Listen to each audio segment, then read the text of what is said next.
Drake May joins Patrick Mahomes, Dak Prescott, and Dan Marino as the only quarterbacks 23 or under to pass for 200-plus yards and have a 100-plus passer rating for 5 consecutive games, Boomer.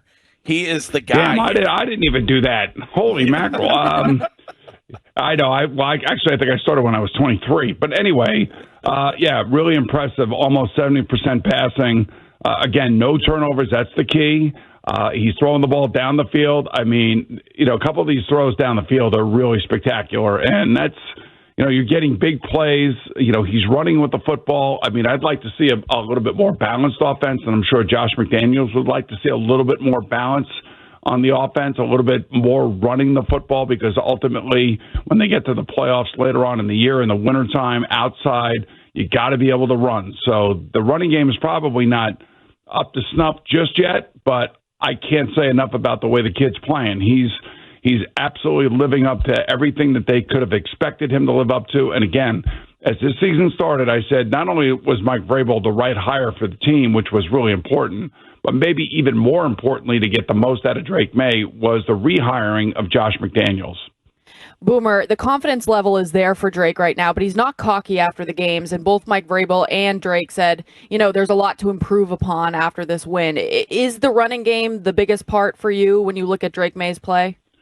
I think what he's talking about is himself. I don't think he's actually talking about his teammates or any of that. I would say personally, just sitting from afar, running the ball for 73 yards and he being about, 30 yards of that. I mean, that's great. I mean, that's what you want. I mean, you want him to be able to create secondary plays. You want him running for first downs and keeping drives going. All of that stuff is fantastic. What I'm talking about is getting, Henderson, Stevenson, those guys more involved. You'd like to see them rush for about 150 yards a game. You're taking a little bit more pressure off of the young kid, but I think for most people, when you watch young quarterbacks play, what you want to see is clean games. You don't want to see mistakes. You don't want to see interceptions. You don't want to see forced footballs. You may see them when they're behind late in games, but when they are in control of the game, you want to see your young quarterback to be in control. So there's always room for improvement. This game is a game of failure, as we all know. Sometimes the other team wins on a particular play, and sometimes you win on a particular play. But the good thing about the Patriots is that their offense has awoken. And when you think back to their win against Carolina, that win looks a lot better today than it did when they beat Carolina 3 weeks ago because of what Carolina has done the last 2 weeks. So this is a team that's on the rise. There's no question about it.